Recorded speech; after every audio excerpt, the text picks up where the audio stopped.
Hi, kings and queens, and lovers and rebels, and healers and teachers and adventurers.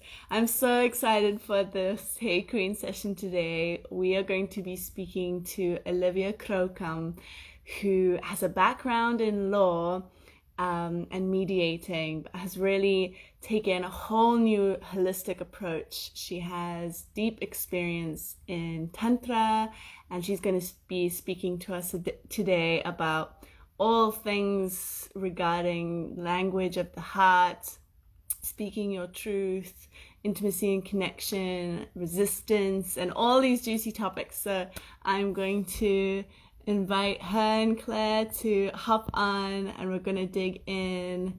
Hi, I'm really excited for this conversation. So thank you for tuning in. And we're just waiting for... There they are! Yay! Hello! Hello. Welcome, Queen! I'm so excited Thank to dig in. you. Lovely to be with you. Is there anything you want to add to your background? I was speaking about Tantra and your mediating experience. Maybe you can let the good people know a little bit more about you. Yeah, maybe could it be cool if we do the drop-in and then we go into talking, and then I can add a bit of background. That's lovely. Yes, definitely. Please, please. I think it's a great opportunity for all of us to just Yeah. land together. Okay, so let's all do a little bit of grounding, a little bit of a dropping into the body. Okay, so close your eyes, everyone. Just take a moment to feel your seat bones on the earth, if you're sitting on the floor or on the chair.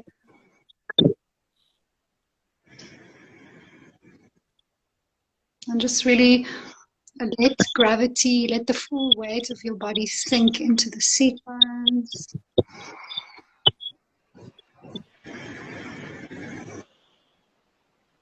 Start to deepen your breath.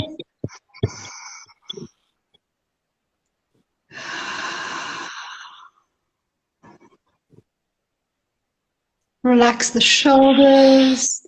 Relax the back of your neck. Relax your jaw.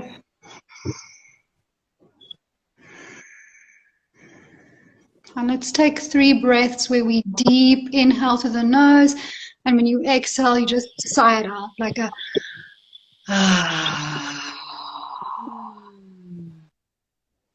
deep inhale. And sighing it out, letting it go.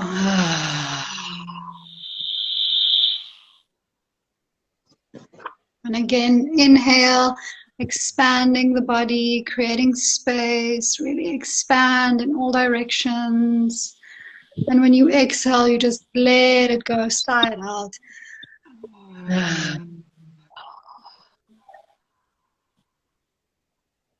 Take a moment to roll the shoulders backwards and forwards. And feel how that starts to help the spine to loosen. And then move that fluidity that's coming in the shoulders into the torso and into the spine.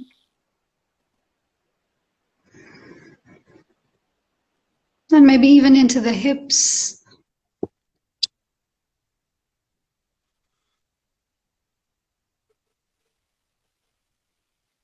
And with every breath, just breathe space into the spine in between every vertebra.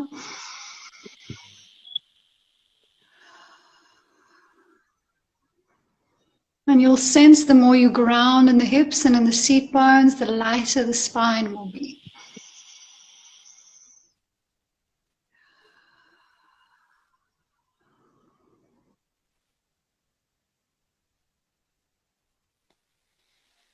So really feeling that sense of groundedness as your seat bones are heavy. You can even grind your hips a little bit down into the floor. And feel how that groundedness allows the spine to be free and just flow upwards.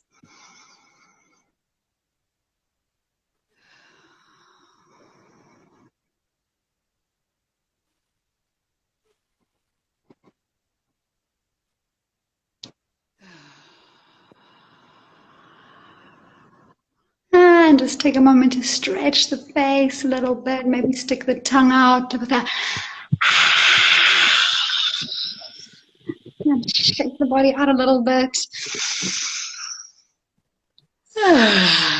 We all can take a little bit of a stretch and a yawn.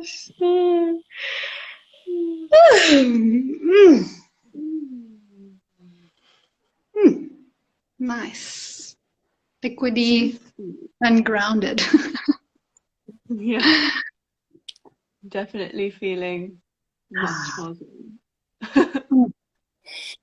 Me too. I needed that. I just had a coffee, so I was buzzing. I just needed something to take me on the floor. Yeah, yeah. So should I start maybe just by giving a bit of my background and who is Olivia and what the making of Olivia means? Okay, so I started as a lawyer working in criminal law and divorce law. And, you know, with this whole idea of I love people and I want to work with people, I didn't really know what I wanted to do, but I knew I wanted to work with people and solve problems. And what saddened me was when I worked in the law, is like, yeah, it does help people, but it doesn't really go to the core of the problem. You know, we're not really helping people to, or in my sense, from my perspective, like to really get to the core of why there's so much resistance in people's lives. Like, why is there so much conflict in your life? You know, a settlement is not going to solve that for you. And I got really frustrated with how much I could help, you know, and that drew me to start studying mediation. And I found nonviolent communication, which is one of my favorite modalities and theories that I use. And this was alongside me also studying yoga. So I became a yoga teacher. So while I was, you know, studying how to connect and bring resolve, I was also doing that through studying and how to do that through the body. And I was so hungry because the more I learned, the more I wanted to know. I was like, wow. So I learned something and then I think, oh, I'm going to now help people with this. And then actually it takes me on such a transformational journey, like all the reflection and seeing all the places where I'm disconnected from myself and my truth and where I'm not speaking from what's really happening inside of me. So the more I knew, the more I wanted to know. And I just kept on following that hunger to know more and to find out more of who I am. And I started applying this to my work and my mediations, and the results were showing. Like people that were fighting for like 2 years in a divorce, you know, if I use these modalities, they could actually, and I was truly present, they could actually connect. Even in the heartbreak and the, you know, separation, they could sit and be like, you know what, we're going through this, and how can we creatively solve this problem? How can we split in a way that's not, you know, destroying everyone around us and ourselves? And yeah, while on this journey, I feel Tantra found me. I didn't really find it, like it just came into my path. I was lucky to find a teacher and we connected instantly. And that really for me is the journey of the self. It's like, how much are you willing to connect, wanting to connect to your truth? And the theory is the more you know yourself, the more you know reality. So the more you dive deeper in you, the more you understand what's happening around you. And then recently, or part of this whole journey, like mediation and separation, that became really interesting for me is how partnerships and relationships in your life mirror your inner world back to you, and then how to use that information to grow and to see your stuck points and to see your resistances to connect. And And that's really something that I'm very excited about now, because there are actually people showing up in life, like beautiful women like you, who are, they really want to like connect to themselves, you know, they want to step and be in their truth, and couples who see the potential of, you know, of the relationship, or the relationship as an opportunity to grow more, you know, to learn more of themselves. And yeah, so that's what I'm busy with now. Wow. I'm just so moved by this this movement that I feel is happening, that I see happening, which is all around embodiment. So, you know, that there's this element of law and mediation, which lives very much here, which is where people were not connecting. And you being on this journey of then dropping into your body and going, there's another way to do this, and finding that wisdom through your body. And yeah, thinking of how like Tantra and, for example, the embodiment conference, and how these things are like emerging to say that there's other ways of doing things, that you're at the forefront of this in a field that's so unexpected. It's so inspiring and so exciting. Oh yeah, no, that, and you hit the nail on the head, because most of the effective tools are the ones that draw you back into your body, and is like, okay, no, but what's happening here? What's happening inside of you, instead of blaming the other one, you know, blaming the world for everything that's happening around you, but actually not going inside. And that's hard to take that to a world that's living here. You know, it's like, I feel like a lot of the general like linear world is set up to disconnect from what's happening in the body, so that you can, you know, sort of work like a robot. It's like, I mean, if you sit for 7 hours like this, your body is not going to like that. So you're going to have to sort of disconnect a little bit from what's happening in the body to stay so linear focused the whole time. So then to bring this, okay, in the body to that world, it's like, I mean, I was working with, one of the things that I work with is triggers. It's how to resolve triggers through the body, and then let the body tell the mind how to dissolve it. And then I realized, holy shit, like, in order for me to do that, I first need to help people to understand that emotions are a lived experience. It's not something that you just have in your head. It's actually something that you feel in your body, and that it's a contraction, and that we contract more and more in life until we numb, and then we wonder, why don't we feel anything?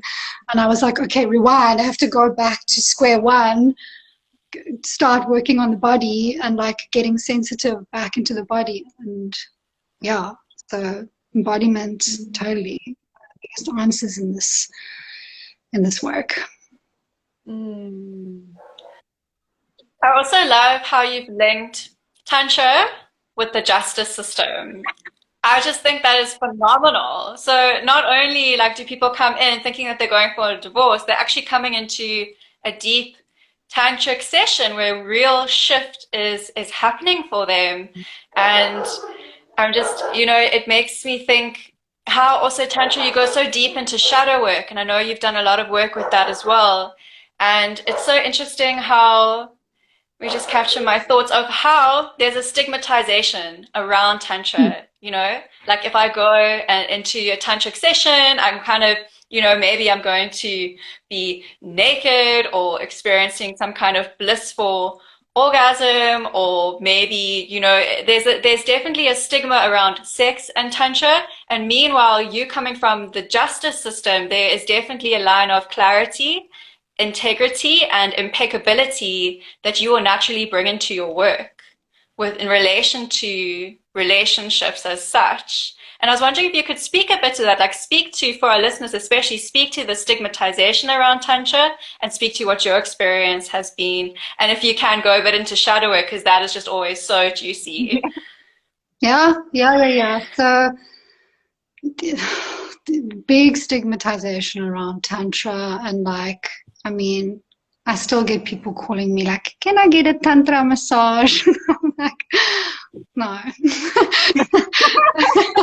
So and yeah, it's, I mean, there is a lot of stigmatization around it, and I also understand why.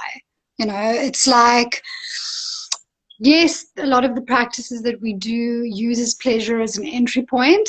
The reason being, the more pleasure your body can take, the more pain your body can take, and the other way around. Like, the more pain you are willing to let flow through your body, the more pleasure you'll be able to feel. So it definitely does have a connection, and it's not just pain and pleasure. It's like, how much life are you willing to let flow through you? Like, that's essentially the question. And yes, sex is a way where it can be a door where you can, it's one of the avenues where you can experience that. But of course, as people, because that's such a taboo in the world, you know, that's what it becomes. Like, it's only that. Yeah, and it's bringing that into mediation has been challenging. Like, I'm not going to lie to you, because a lot of people come just to have a settlement, and where the piece that I bring is, no, I can offer you liberation, you know, from what's causing the disconnection. Like, do you want that? And a lot of people maybe don't want that yet. You know, they're not ready to see that. They're not ready to take responsibility for how they are causing disconnection in their lives. They just want me to tell the other one how wrong they are. You know, they just want me to make this thing go away. And I'm like, no, you do that. You are the one who's going to do the shadow work, who's going to check, you know, what inner conflict is causing this outer conflict. Like, what resistance in your body is causing this resistance outside. And yeah, it's a hard language to speak in that world, like, to really make it understandable, and you know, to have people get an embodied experience of that you can resolve your inner conflict, and then it will resolve itself in the outer world. You don't have to really work on the outside to get the inside ready. Is hard, but I see more and more people showing up ready and hungry to do this, which makes me so excited. Like, the fact that people are ready to go, okay, we have this issue, and we're ready to get the reflection and see what we need to do to resolve it. Like, that gets me very, very excited, very juicy. And as you said, where the shadow work comes in, just on a very basic level, this is what I love about conflict. Because conflict, for me, like, if you have a pattern of conflict showing up in your life, like, if you just look at your relationships, and there's like a thing with your mom, or something with women that also come up, competition between friends, like a similar pattern that comes up with partners, with lovers, ding, ding, ding. We have a trigger to work with, you know. And what I get excited about that, because I'm like, wow, the fact that you have an awareness of that means that we can actually do something about it. Like, the fact that you now have seen that there's something that's not connecting, that's not flowing, that's the key. Because if you're not seeing it and you're still blaming the whole world for your problems, you're not going to be able to do anything about it. And then, you know, having people, give them the opportunity to teach them how to trace the trigger in the body, and where the contraction comes in the body, and having that inform their mind how to resolve it. Like, that's what's hot. I just ask you a question on that thought quickly, because it's something that isn't so clear on everyone when someone says, where do you feel it in your body? So wherever you feel it in your body, how is that relevant to this work? So what I do, I don't know how other people do it. I can only share how what I've developed and what I figured out over the years, is that how triggers work, how I see triggers. So I'm going to give it triggers 101. Is usually when there's a pattern of a trigger in your life, it's because at some stage in your life something happened, some emotion popped up that your nervous system wasn't able to cope with. and it created some kind of a protection mechanism to stop you from feeling that emotion because it was too overwhelming. So let's say you were young and you felt abandoned by something. Let's say your parents said something and it made you feel really abandoned, and at that stage you didn't know how to cope with that emotion. You put up a protection mechanism that allows your body to never feel abandonment again because it's too much. So what that could look like is you could put up an exterior of being very hard, you know, like a very like badass woman or something, and to block the feeling of abandon. So that first time when you did that, there was a contraction that happened in your body. Because emotions are feelings, meaning they are felt, they aren't thought, you know. So somewhere in your body a contraction happened. Where that lands, I don't know. It's everyone's is different. But the texture of that contraction stays. It stays with you. And then outside things come and they scratch on that feeling of not wanting to feel abandoned. And then that feeling sort of gets a flare up, right? So that contraction gets stepped on. So it contracts a little bit. And then the reaction is, I refuse to feel this. So how I work is I go into the body and I help you to find that contraction. Where is it for you? It's different for everyone. I mean, everyone here can take a moment to feel when you're angry or something recently that happened that you didn't like, you know, where you just felt like you didn't like it. Like, where do you feel it? Like, is it a tension in the chest? Is it like, I know a lot of people feel almost like a stuckness in the throat. Is it a heaviness in the belly? Is it a feeling of emptiness? And then what I do is I guide you and I help you to go into that sensation as much as you can. And it's hard because all your fight or flight responses tell you don't go there. It's not safe. We've set everything up to not feel that. Like, why do you want to go there? So this is where the Tantra and the body work comes in, is I assist your body to understand that you are safe enough now to feel that. Like, you are not for the 4-year-old you anymore. You actually are strong enough to feel the feeling of abandonment, let it crack you open, and finally let go of it. So that's where I do the body work, so that your body can understand that you are safe to feel this. And the most interesting thing, what happens then is, I mean, I don't understand completely how the science of this works, but if you are fully, if you let yourself go fully in this sensation of the body, and you let those mechanisms that try to block you from going there, you let them drop, automatically your body will bring up the memory of the first time where you felt that. It works every time. It comes up, and then I take you through a process where we go there, we give you what you need in order to make that emotion complete, and then we come back and we integrate that back into your life so that you don't take that pathway again every time. Now you can create a new pathway, and instead of reacting to life, you can respond to life with more truth, with more of what's happening in the now instead of what happened in the past. So yeah, so that's, I don't know if that answers your question.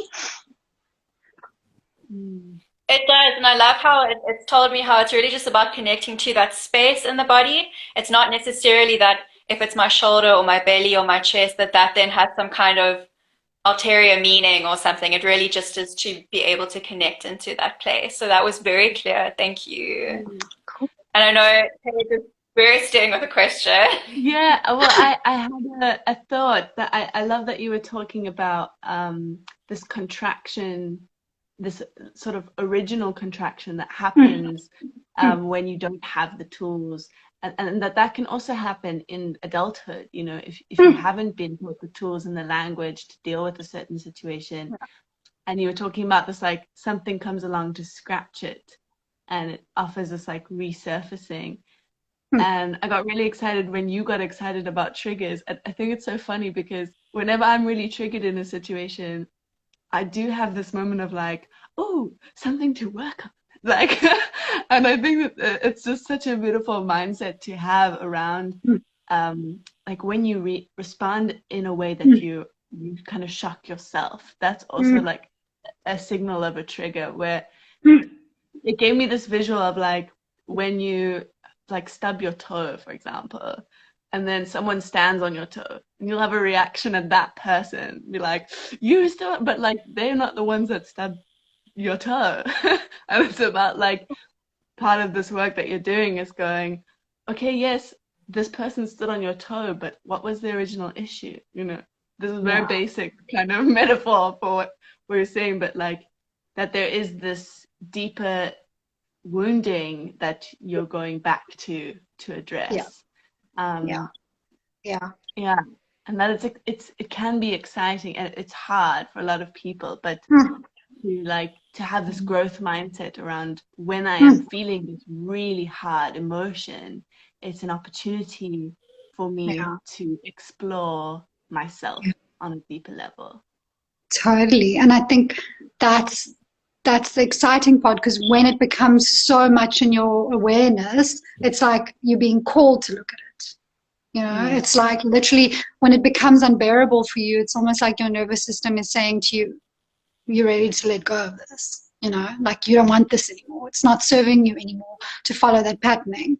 But it's also hard because it almost feels like you need to reach that point before you are able to let go of it. You know, there are tools to see it quicker, but generally I see it like it almost needs to hit that surface of like enough is enough. Like, you know, and then your body, it's usually in alignment with when you're ready to then let go of whatever is holding you back from experiencing life fully, because that's what those things are. They are like, they're hooks, they're contractions that block reality to just go through you. Like it's so many filters how you're seeing life. Like, oh, take them off, you know, so that you can experience more of life. And it's not easy. I also don't want to, because I know I can get quite excited about this, but I also want to honor that this is a very difficult process. And it can feel like it can sometimes feel like if I let go of those things, I'm going to die. Like it can sometimes feel like that because you took on those safety mechanisms because perhaps you needed them to survive. You know, you needed them to cope. And for me, this is the beauty of NBC, is to have compassion for that. To be like, wow, I created this like coping mechanism to bring me this far. Like, oh, beautiful. I don't need it anymore. You know, like I can move on, and not to shame yourself and go like, oh, I'm such a terrible person for doing this and this and that. And yeah, to see the beauty in your strategy that you created at that time to cope with life. Totally. I also love how it makes so clear how triggering essentially is a blocked emotion that hasn't been able to flow through you. And then once you actually just go into the body and breathe and allow life to flow through you, then you are free of that trigger. You are free of and just to be in total awareness that this blocked emotion is coming, even if you're not doing the process of going into the emotion and finding where it's coming from, just in the very emotion itself, be aware, okay, now I'm triggered. This is a blocked emotion, and I must just let life flow through me in this moment and be present here in this moment. And that's so powerful. And then even to later, when you have time to decompress and reflect and go back there, go into a meditative space and go there and journey there. But then in the meantime, to be in the actual practice of allowing life to just flow through you in that moment, which is so liberating. I mean, I usually refer back to this as being, it's really like martial arts for the psyche at the end of the day. It's real Jedi stuff. Yeah. It's empowering, it's liberating, and it's not always pretty. And I think that's the thing, is like, that's the misconception of Tantra. Like, I think people come to Tantra like, oh, Tantra, we're going to have an orgasm or whatever. And I'm like, don't be hard and ugly. If you have a lot of walls and layers, like, it's going to be hard to move through them. Not always. I can also say everyone's experience is different. So maybe I just speak for myself. Like, it's not always funny and like, yes, I'm a goddess, like doing the inner work. Like, no, it's messy. And it takes a lot, you know, to stay on that path, to not go back to the usual groove. I often created like a burning sensation, it's almost like the anxiety is so strong, it itself is burning me alive, but then I've just got to burn through that. And then, ultimately a sensation of bliss follows, Wow. or acute clarity follows if I just go with it. So I'm becoming comfortable, I'm becoming more comfortable with the burning sensation as a force of life itself. Wow. Wow. That's cool. It's beautiful. Yeah, and I like how you say that behind the burning sensation, there's something. And that's something I've seen in myself also now, like doing this work, is when I'm really troubled about something, sad or angry, or like, it means, if I look at it from an NVC perspective, that there's something that I'm longing for that I'm not connecting to. And that's what that anger, the sadness and the whatever is it's telling me that, hello, like there's something that your heart is longing for and it's not happening. And if we deny our emotions and we're not feeling it, we won't be able to look at what the thing is that we're longing for. So when we numb and we avoid to connect to the longing of our heart, then we won't know what it is, or why it is, or because our emotions are there to help us move, towards more of us. They tell us that. And then there's society that categorize emotions as this one's bad, this one's good. Like no, they're just emotions. They're just there to tell you more of you, to tell you what's happening inside, and to get comfortable with those. It can be quite a journey. Oh, I actually wanted to touch on exactly that, because for me, having recovered from severe depression and anxiety, there was a long period of time where feeling sad or feeling anxious or any kind of emotion that's not easy to feel would really scare me, and it would come with a lot of other things. So I'm not just feeling sad, I'm suddenly like really fucking fearful that I'm falling into my depression. I'm really anxious that I'm gonna lose myself in this. There's like a whole bunch of shame and stories that would come with just having a bad day, and to like unravel that and to be like, it's okay to just feel sad, and it doesn't have to mean anything. It's just sadness, and I can feel it. Has been so powerful, and it's only in that now, after years of figuring out, okay, I'm just feeling sad, I'm not falling into depression, and being compassionate with myself, and or maybe I am, and that's okay, I can seek support. Finding that like sense of agency and empowerment in it has been such a journey. And what I was just thinking about was the resistance to that it's really hard for people to drop into their bodies if they've had these experiences which are in depression, anxiety, or trauma, or abuse, or anything like that. And that's a really extreme form of resistance in the body. But I'm wondering if you could speak to resistance in general, and how we work with resistance to move forward. Yeah, that's a big question. And I'd like to give it tears almost, because in the one sense, sometimes resistance could also be a message like not yet. It could be like, take it slow, be careful, and to listen to that, because I have people that sometimes come to me for body work or to work through their triggers, and when I touch their body, I can feel it go like this, and I'm like, it's not ready, and if we're going to push, we are abandoning even further, we are abusing the body. So then what I would do with that person is to give them homework to get really comfortable with themselves, and to learn to go back home and really get in touch with trusting your body, and trusting getting to know when the body says no, and then speaking that. So getting the mind and the body to align, because the more that comes in tune, the safer the body will feel to open, because it knows you're going to stick up for it and you're not going to abandon it. So that's the first thing I want to say about resistance, is sometimes you got to listen to that and to be like, you know, maybe I need to go slower. Maybe I need to really listen. And then resistance in the other sense is, I think everything in life, we are the creators of how we experience life. I don't like to say reality. Reality happens, and how we experience reality, like that comes from inside, right? Because you are this universe of experiences that brought you to this moment, that makes you see the world in a certain way, and then you project those experiences onto reality and you turn them in, and then emotions happen and all of that.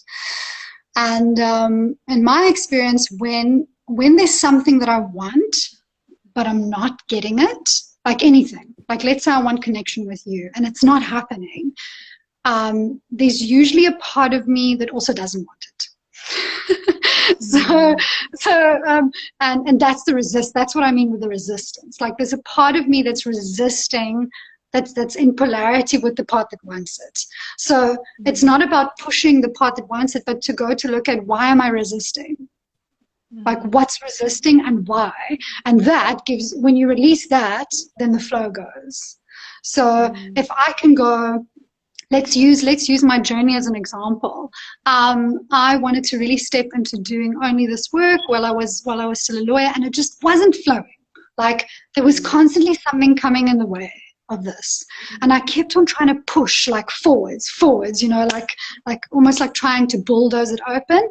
And it was only when I stopped to do that and to go, wait a minute, is there a part of me perhaps, why is there a resistance here? Like, what is this? And is it something inside of me? And when I did that, I had to get really honest with myself, because this is the hard part, because it requires you to take responsibility for the parts of you that's standing in your own way. So I had to be like, wow, I'm really scared to take responsibility for my own creation, for creating my own wealth, for not being dependent on someone who's paying me a salary every month. Like, I'm scared to step into my truth, because what if people don't like it? Like, I'm scared to show my full self to the world, because that's really vulnerable, you know. And if it gets rejected, what then? Should I just die? Like if you're working for someone else, you know, you're not working with your deepest soul work. And I had to see that. And when I started working with that, with like, okay, why am I scared of showing myself to the world? You know, and go into that and then get really comfortable with that. When I cleared my own resistance to the one that was protecting me from not getting rejected, from not being safe, and I worked with, no, we can be safe, and how can I be strong in myself even if people reject me? Can I still see myself as worthy? Can I still see myself as grounded and safe? It cleared. So it's like, my thing is, if you work with the resistance, that's basically all you have to do, and then the rest will fall into place. I'm sure Claire has something to say. I just want to add to that real quick. I was listening to an Abraham Hicks podcast, and they were talking about how the key to getting in alignment and having flow in your life and ease, where things, that state where things just feel like they happen easily, is actually just about resistance. And like, you said earlier, before we joined the IG Live, that, you know, our base state is bliss and pleasure and openness and love and all those kinds of things. So it's really like unlayering and unlearning all these things that have caused this resistance. So I love that, this idea of working with resistance as this key to transformational change. And I love that, because I think I get a bit, I sometimes don't like it when people speak about healing, because it's like, that means I'm broken, or I'm not complete. Where with Tantra, that's why they don't say Tantra is not about healing, because you are like your true essence is bliss, is wholeness, is completeness. You just need to remember that. So what we do is we just look at, why are we resisting being in a state of bliss? Like, what's blocking me from being in my truth and being in what is my natural state of flow, instead of going like, oh, I'm broken, I need to fix myself, and then if I finally do that, then finally I'll be able to live this life that I want. And it's like, no, you are already that. Just need to remember.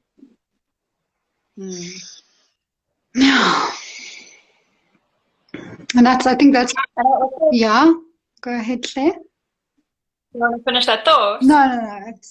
I can go on forever about that.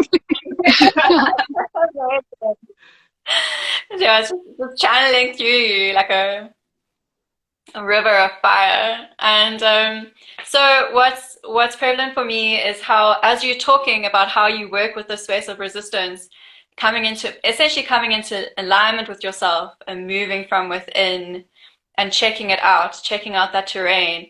For me, what you're very much describing is that space of sovereignty. And I love how you're saying your baseline is bliss, which says to me that sovereignty in a way actually creates a container for that bliss to happen. It's almost like the sovereignty is the space that holds the space for the bliss and the openness to happen. It's kind of bringing out very much a masculine feminine dynamic for me. And it's also interesting because we have sovereignty with ourselves and creating a container for ourselves to be able to experience ourselves and identify with ourselves and draw from ourselves our true essence. And at the same time, we need relationships and connection and finding sovereignty in that experience as well. But to also come through with our true nature and our true essence, we experience that connection more potently in a way also through sovereignty. And so I was wondering if you can speak a bit more to what sovereignty is for you. What is the quality of it? What does it look like? How has it helped you in your work and in your path? Yeah, so for me, I mean, just reflecting on what that means for me is definitely connecting to my true essence and flowing from that space. And to touch on what you said so beautifully is relationships for me is one of the biggest spiritual teachers that I have, because they reflect to me myself. Like, my relationships are a reflection of my inner world, and what's not flowing in a relationship is what is not flowing in me. And I'm like, and for me, it's one of the hardest, but also some of the most potent work to do. Because it can be age-old, my relationship with mother, relationship with father, and then it's also the ancestral stuff, like relationship to the land, relationship to work, to money, to sex, to love, like to freedom, like everything is a relationship. And if you go and check there, like what's blocking you there from being truthful to what's happening inside of you, because the truth for me equals sovereignty, your relationships are the key to show you where your blocks are.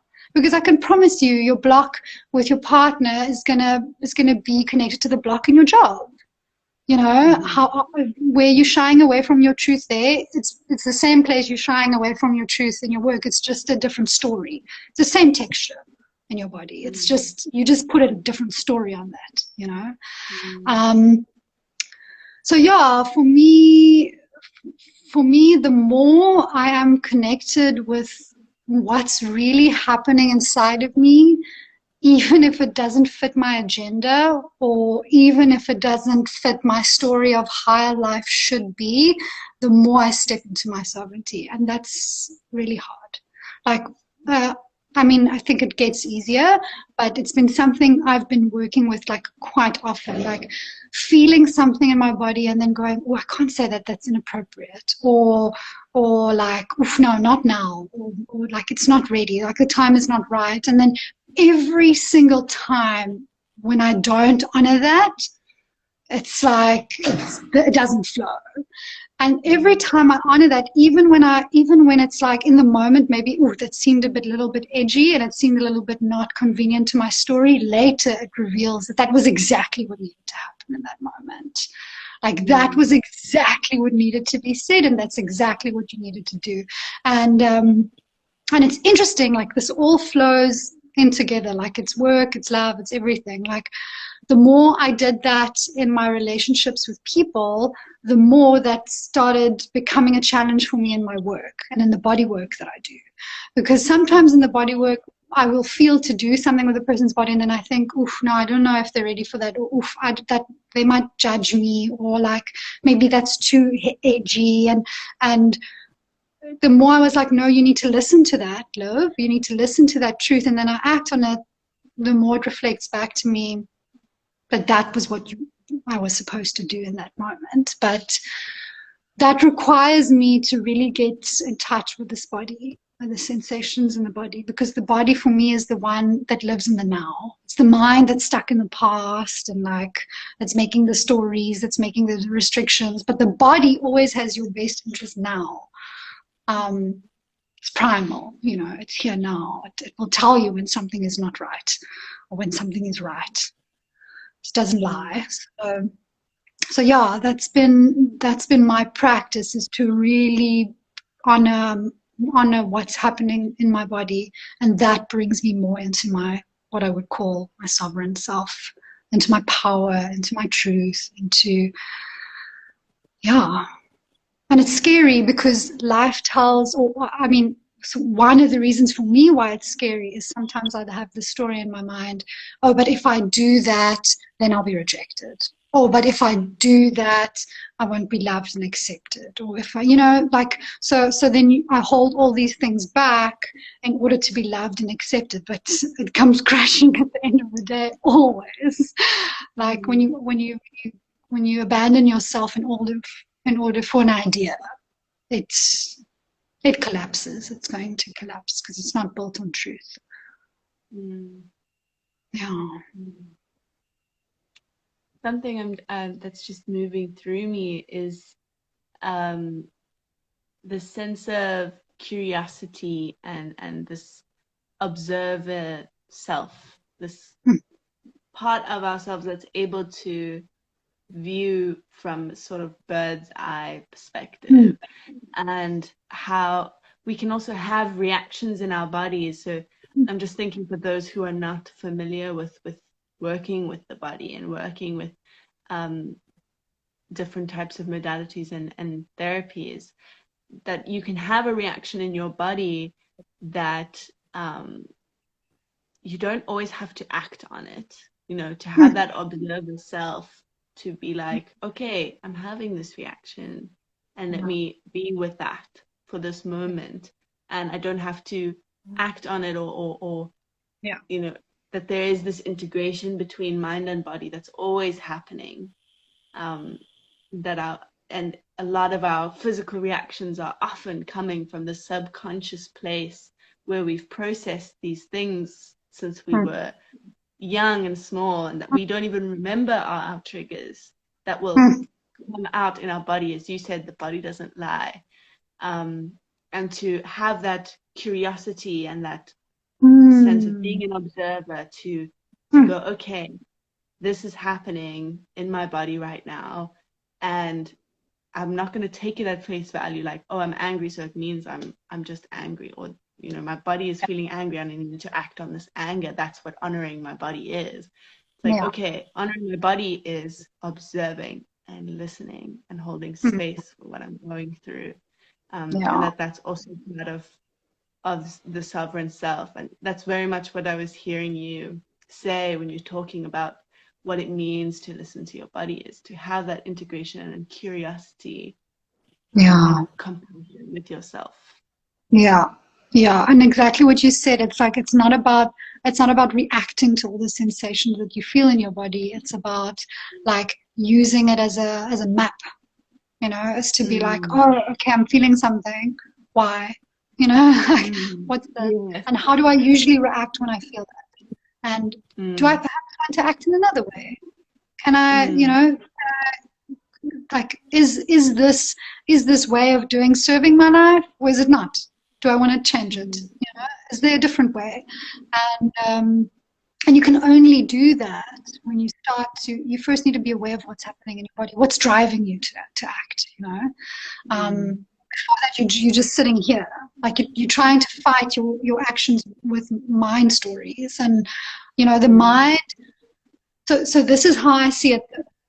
The mind is the one that created those stories, right? In order for you to not feel the pain, to avoid feeling the emotions. Now you want to fight that with the mind. I mean, it's quite difficult to do. I don't know. But if you work it in the body and you tell the body that it's safe enough to go there, to explore it, like, you know, then let the body tell the mind that it's safe enough to relax that thought. It's safe enough to let go of that story. It's safe enough to let go of that automatic response that you've created with the mind that's sitting in the subconscious. Yeah. I mean, because how else do you access the subconscious mind, those automatic responses? Not by thinking it's different. Yeah. My way to do it is accessing it through the body. It's really powerful way. But as we said, you can only really do that if you are listening to your body, and if you do have that deep connection to the body, and if your body is willing to communicate to you, because it actually always is. But because we disconnect so much, it's like we've disconnected so much that we can't hear anything anymore. And that's why people are like numb in their bodies, or they don't feel anything in sex, or when like, you know, they just shut down. It's a tendency to shut down. It's like, you just got to get back. Your body just needs to trust again, needs to feel safe, needs to soften, and then you can open up a little bit more, and the more you open, the deeper you'll be able to explore. Yeah.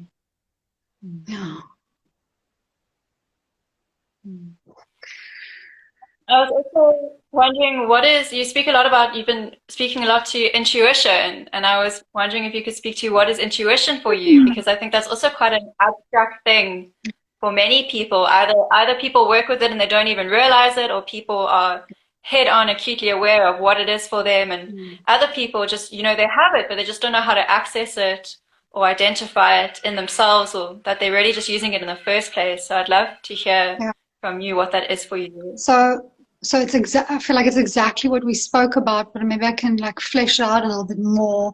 Is my intuition is that it's before the mind comes in. It's like that sense in the body that's signaling me to yes or no, or this or that. And for me, that gets stronger the more I honor the longing of my soul. Not to make it too esoteric, but the more I honor, like let's make it like grounded, in terms of NVC, the more I honor my needs, the more I honor like what I truly want in life, the clearer it gets. You know, the more I flow towards that, and I see everything that's resisting me from connecting to my needs, the more I get closer to a clearer intuition. So, and that's been quite a journey for me. Like, this isn't something I like woke up one day and then I was clear on my intuition. Like, this is something I really had to, I'm working on it more and more now. And for me, that's the wisdom of the body. You know, that's like your inner wisdom. It's like the part of you that just knows. You know, like when you just know something, it's that piece, it's that muscle that you're working. But again, in order to get in touch with that, you got to have that clear line of connection, and you got to honor it, because the more you honor it, the louder it speaks to you. And even if it doesn't suit your agenda. So for me, it's like, I don't know, I had a block in my mind that if I follow my intuition, it means that it's an indirect competition of safety and groundedness. I, for some reason, had a block there. And when I started going, well, I'm going to trust my intuition, even if it means like not having those things, I had to do it more and more, and I had to like work that muscle, the clearer it got. Like, but it's like the more you honor your truth, the more your truth will reveal itself to you. But the more you abandon your truth, the more democratic you'll be about if you're truth or not. Does that make sense? I don't know if I'm speaking too much in the mystery, if it makes sense what I'm saying. It does make sense. And there's even to make it even clearer, there's a question around, how do you, and for me, what it really speaks to is trust. How are you able to trust yourself? Because perhaps anxiety comes up, and there you think that the anxiety is the intuition. So how are you able to determine between the anxiety and intuition? And also, and in the same length, you're also asking there, how am I able to tell the difference between my trigger and my body response, which we've spoken to in such a beautiful way, but I do feel like the two tie up. So how are you able to differentiate and really connect with yourself and know it is definitely yourself that you are connecting with? So how I did this, I mean, it could be, I'd like to hear from you girls also, like how you do this. So, and because I'm a tantric, it might sound very poetic and like in the mystery, but I'll say how I did it. For me, it was getting really in tune with the flavor, like the texture in my body, that certain feelings create in the body, that certain things create in my body. So let's say anxiety will have a certain flavor. It will have a certain texture. It will be at a certain place in the body. And power and truth will feel a certain way. Like, for me, they feel it has a different texture in my body. I've had someone say this. I think my teacher said this to me once. I asked her, how do I know if it's the ego that's making up a story or if it's really my truth? And her answer was, for her, the truth feels grounded and sure. It just feels like doof. And when it's an anxiety and a story in the mind, it's very busy. It has like all these explanations, like, yes, this and that, and then I'll do this, and if I do that, then it will be that, and it's very flustered and all over the place. But if it's grounded in your truth, it will feel like almost like, my friend says, Nicolene says that she feels like it's an elephant that's walking. It's like doof, doof. But the other thing almost feels like it's a fluster. But you need to get to know what that feels like in your body. Like maybe your truth has a different texture in your body. Like what do the feelings feel like? And that you sort out for yourself. Like you get to know, you flag them. Oh, this is what anxiety feels like. Oh, okay, now I know. Or maybe you make a mistake. You think it's your truth, but it's actually your anxiety, and then you learn it, and you're like, okay, I was confused. That was actually an anxiety. So you flag, and so you get to know, and so you grow, and so you map how your body responds to life. That's how I do it. I don't know if that answered the person's question. Let me know if it answered or not. Yeah, I really resonate with that, and yeah, I feel very similarly. I'm just thinking of a recent experience where I realized that having a particular pattern coming up in professional spaces, and I was working with my mom actually, who's also just in my life such a powerful tantric worker. No, she wouldn't call herself that, but anyway, getting off track. She asked me, okay, what do you think the pattern is?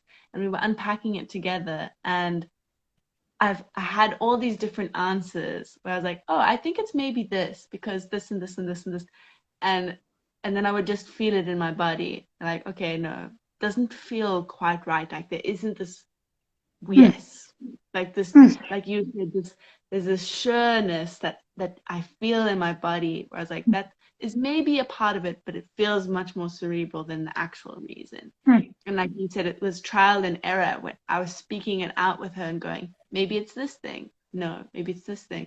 Then I had this moment of like dropping into the body, like breathing, closing my eyes and just going. And to be honest, I couldn't find it immediately because I had so much happening in my head, so many stories. And to say that as well, that it's trial and error, like you said, you're going to be able to maybe retrospectively be like, oh, that was my intuition. And as you said, flag it, be like, cool, next time I feel that texture, I know that's my intuition speaking to me, or that's my mind, whatever. So yeah, I completely resonate with what you said. If I can jump in there, Claire maybe says is, I even had this thing, like maybe I can tell a little story, like I had this thing where I thought I was doing something and I was trying to reach for something, I had a trigger, and I thought, okay, this is definitely it. And it was in terms of a lover. And I went to my lover and I said the thing to him. And when I said it, I immediately knew that that was not it. Like, I was like, actually, no. And the nice thing I could go, you know what, beloved, like I said that, but immediately that actually doesn't feel true. Like sometimes just saying it, and you don't even have to say it to the person, is to say it out loud, you know, I want this. And then feel like I'm going to do this, and then feel how your body reacts to that. And sometimes it's immediately like, oh my God, it's not that. I thought so clearly it was, but it definitely is not. So, and to also be okay with that, to be like, you're not always going to know, and you complete have freedom to backtrack on it and to get to know that texture. Yeah. Yeah. I love that, and I want to speak to what everyone has said, and also just my own little slice in it is really that when we ask ourselves, is this anxiety or intuition? Immediately it is anxiety, for the very reason that I'm asking that question. And because for me, that intuitive wave, it's literally, for me, I experience it as like a rod. It's like an electric rod that just shoots through me in that knowing. It shoots through my whole body, and my whole body is just suddenly in alignment with that knowing, and it's a yes. And when and comes through as anxiety, because I think we all experience that. It's like this, because it seems like intuition because it's anxiety and we need to listen to it. And I'm like, this is anxiety and you listen to this. And so then the best way to deal with that is then to go into the embodiment practice of whatever that is. Maybe to go and sit down, to breathe a bit, do some Kundalini shaking, do whatever it is to just get you connected into your body, that then you can revisit that space and receive the wisdom from within that comes through that quietness and that stillness, ready and waiting. And coming to the end of our session, I feel like we can just talk for hours. You know, it's like when you go visit a friend and you're like, oh my God, it's only been an hour. Like, we just got into the middle of this. We just got into this. But I really want to ask, you know, what's alive for you right now, and all of this intuition and aha-ness that's kind of flowing through you, all this passion. I would just love to know, yeah, what's moving in you? What's moving in me? What's moving in me? What are you excited about? Yeah, what am I excited about? I like this breaking out of the linear structure and going into, you know, my aliveness. Is learning to trust, is really trusting life and trusting that life is like this force that actually, this benevolent force that's actually here for me and wants me to succeed, and it's not like, you know, this pending doom waiting. And yeah, trust and play. And the more I drop into the trust, like the more playful life becomes, and the more I'm like excited to create. And that's the thing, that's the big thing for me, is creating only when it feels like it's this force that's like a big yes, and not creating out of lack, you know, not going from like, oh, I need to make money, so I'm going to do something, like to really step away from that and go like, no, I'm devoting to my truth and to my fire. And that's what I'm going to really connect to, and to be okay with when that's not there, and sit in the silence and wait in the uncomfortability, and then waiting for that to come. Like that for me is what's flowing in me. And it's fucking scary sometimes. And it's really exciting because I'm like, what if it never comes? And then when it comes, and when I honor that and I only stick to that, oh my goodness, it's so much juicier and yummier and true and in the real, you know, it's not this needy energy. Yeah. Here's to more full body yeses for all of us and for all those watching. Yeah. Yeah. Thank you, loves. It's really beautiful chatting to you. Thank you everyone for listening. Yeah, thank you everyone for joining. Please go and follow Olivia. Her handle is mindful mediator _ at the end. She posts really phenomenal pieces of wisdom. Yeah, go check her out. And thank you for everyone who joined. Claire and I speak to other phenomenal women every Friday, and phenomenal people. ... Yeah. Yeah, and I also just want to say thank you so much for joining us. Your energy has been incredible. And I would really encourage our listeners to go and check out Olivia's page because she has workshops on the go. She even has a yoni steamy workshop with herbs coming up tomorrow, which is just going to be incredible. So please keep up to date with her. She's doing really amazing things. Thank you, loves. It was lovely to have a chat with you and just connect with you. Mwah. Mwah. Thank you, queens. Bye. Bye, everyone.